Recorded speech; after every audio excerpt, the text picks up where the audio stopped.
Salut à toi, bienvenue sur MyWhite Finance. Aujourd'hui dans cette vidéo, nous allons voir mes objectifs pour la crypto-monnaie CAS du projet Caspa. C'est un projet en Proof of Work. Je vais te montrer mes nouveaux objectifs, mes résistances et l'ensemble de mon portefeuille. C'est parti.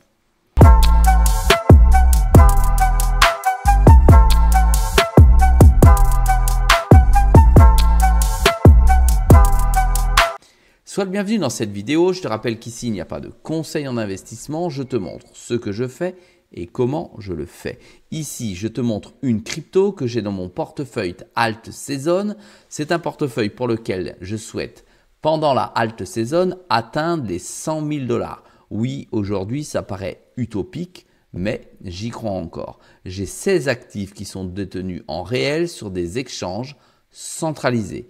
Plusieurs échanges centralisés pour sécuriser ces crypto-monnaies parce qu'ils sont sur des échanges centralisés, donc plusieurs différents pour éviter les éventuels problèmes. Je rappelle que l'objectif est de 100 000 $ et que pour l'instant j'en suis à 6% parce que tout simplement je suis déjà en perte de 5 792 $, soit moins 51%. 32. Je n'ai pas bougé de l'ensemble de mes positions depuis l'élection de Donald Trump et depuis bien longtemps. J'ai souhaité les garder intactes pour éventuellement sortir lorsque celles-ci seront gagnantes pendant le bull run. Alors, le Caspa, c'est en 42e position. Ça vaut 7 centimes 70. Ça pèse 2 milliards sur le marché. Offre en circulation 26 milliards et offre totale 26 milliards. Je te rappelle que c'est une crypto-monnaie en Proof of Work. Donc, il y a des mineurs derrière dont je fais partie car j'ai effectivement un mineur de Caspa. Si tu suis mes vidéos, tu sais que je mine du CAS déjà depuis plusieurs mois et aujourd'hui, c'est absolument plus rentable. Le CAS, tu peux le trouver sur la plupart des échanges centralisés car ça fait déjà plusieurs années qu'il est disponible. Allez, ensuite, concernant le CAS, ici, je suis à moins 32% sur ma position. Il est pourtant mis en earn. Alors, je m'explique. On ne peut pas faire du stacking de CAS, mais sur l'échange centralisé, si tu me suis, tu sais qu'il est positionné et qu'il génère ici 4% de rendement par an.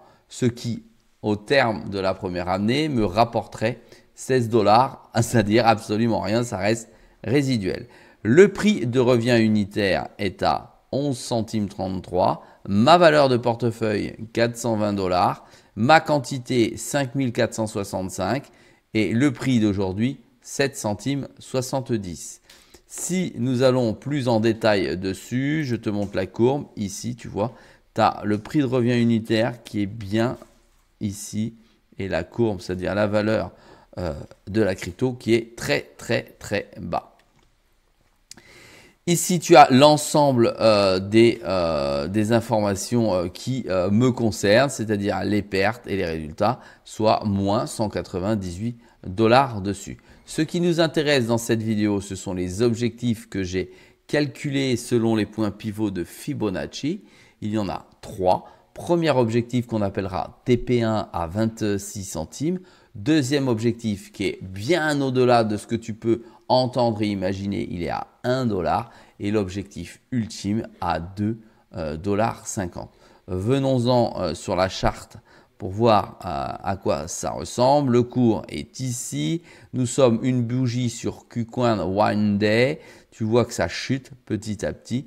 Il serait temps que le CAS se reprenne pour pouvoir aller toucher finalement le premier objectif à 26 centimes que l'on voit ici en jaune dessus. Ensuite, j'ai un second objectif qui est bien plus haut puisqu'il est à 1 $.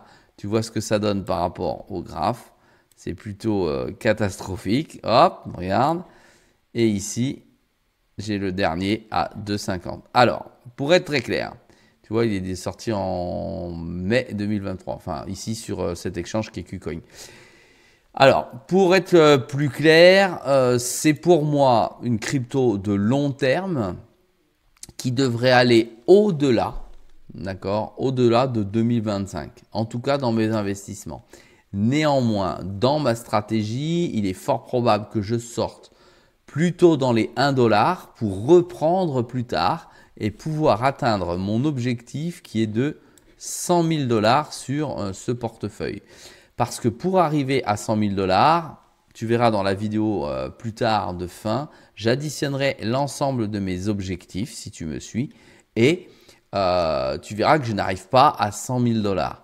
Il va falloir que pendant la halte saison, je sorte de certaines cryptos pour rentrer dans d'autres cryptos. Mais en tout cas, ma mise de départ qui est de à peu près 11 000 dollars, eh bien, il va falloir que d'ailleurs, tiens, il y a une erreur parce que je n'ai jamais mis 11 000 dollars. Oui, c'est ici, il y a une erreur. 1300 dollars, c'était pas comme ça. Voilà, on fera l'addition et à la fin, eh bien, je pourrais effectivement atteindre ces 100 000 dollars. Ici, je viens de me rendre compte, j'ai fait une erreur. Je la rectifierai pour la prochaine vidéo. Il me reste quand même 1348 dollars d'argent pour pouvoir me repositionner sur les cryptos que tu as vu ou que tu vois ici sur ce portefeuille pour pouvoir amener finalement mon prix de revient bien en deçà de ce qu'il est aujourd'hui. Voilà, si toi aussi tu possèdes du cash directement dans ton portefeuille, tu as des objectifs, tu peux m'en faire part directement en deçà dans la description, sous la description de la vidéo, dans les commentaires. Je t'invite également à m'encourager avec un pouce bleu. Et n'oublie pas que sur My Wallet Finance, il n'y a pas de conseils, ce sont que mes objectifs et ce que je fais. Et il y a aussi une vidéo tous les jours à 6 h du matin, donc n'hésite pas à actionner ou à activer la petite cloche. Salut à toi.